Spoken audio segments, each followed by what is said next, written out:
Big boss season 9 ముగిసిన తర్వాత మళ్ళీ తనూజ అండ్ కళ్యాణ్‌ని ఒకే ఫ్రేమ్‌లో చూడాలనుకున్న వారికి సంక్రాంతి వేడుకల ప్రోగ్రామ్‌లో నిజంగా తనూజ అండ్ కళ్యాణ్ ఫ్యాన్స్ యొక్క కోరిక తీర్చారని చెప్పాలి.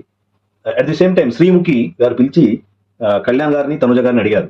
సో మీరిద్దరు అసలు మధ్యలో మాట్లాడుకున్నారా? అసలు కలిసారా? అంటే లేదు, నేను నా ఫ్యామిలీతో బిజీగా ఉన్నాను. తను తన ఫ్యామిలీతో బిజీగా ఉన్నారు. ఏదో ఒకసారి మాట్లాడాను అన్నట్లు ఏదో అన్నారు. అంత క్లియర్‌గా వినబడలేదు.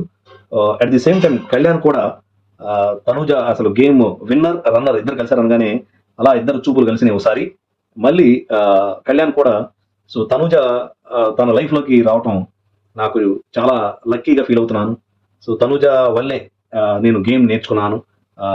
గేమ్ ఇండైరెక్ట్‌గా గెలిచాను అన్నట్లు చెప్పినప్పుడు వాళ్ళిద్దరి మధ్యలో ఉన్న కెమిస్ట్రీ మాత్రం సో క్యూట్‌గా, ప్యూరెస్ట్‌గా అనిపించింది. సో ఆడియన్స్ మాత్రం కనులు విందు చేశారని చెప్పాలి.